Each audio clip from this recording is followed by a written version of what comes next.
तर तारले कसे साफ करायचे हे आता केले होते थोडे, हे आता तुम्हाला हे थोडे करून दाखवते कसे करतात ते. सुरीच्या साहाय्याने बऱ्याच जणांना विळीची सवय असते.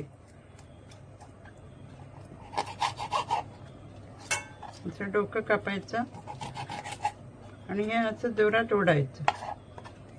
घाण आहे ती अशी जोरात ओढून काढायचं का हा ताल्ला झाला असा स्वच्छ करायचं. खवळं वरची काढायची चांगल्या प्रकारे आणि असा हा ताल्ला स्वच्छ झाला. अशी सुरी असली पाहिजे मासा साफ करायला.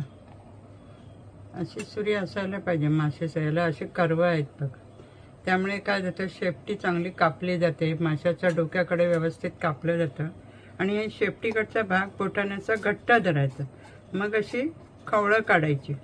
हे अशी खवळं काढली, दोन्ही बाजूने खवळं काढायची. अशी खवळं काढायची. शेपटीचा भाग शक्यतो जास्तीत जास्त घट्ट धरायचं आणि मग हे इकडे डोक्याचं खालचं आहे ना असं कापायचं.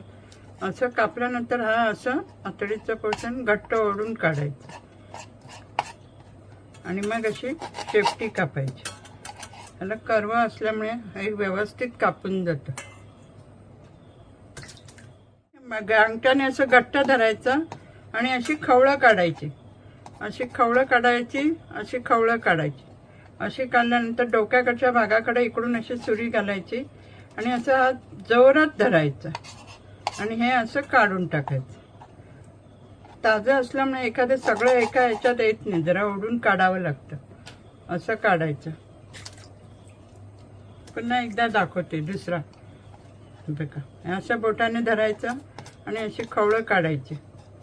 अशी खवळं काढली का ह्याचं परत अशी दुसऱ्या बाजूने खवळं काढायची.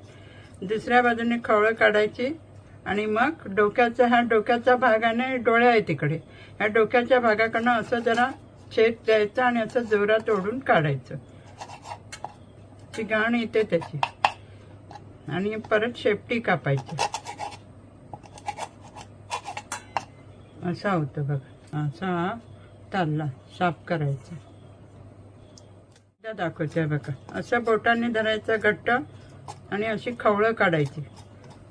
या सुरीला कात्रे असल्यामुळे, कर्व असल्यामुळे हा कापायला बरा पडतो आणि एकदम इझी होतं.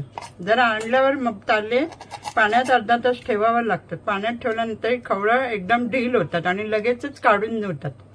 आता धुवायचं आणि ठेवून द्यायचं. तुम्ही कालवण करा, फ्राय करा. हल्ली हे ताल्ले असले आलेले बाजारात खूप. असे हे क्लीन केले मी.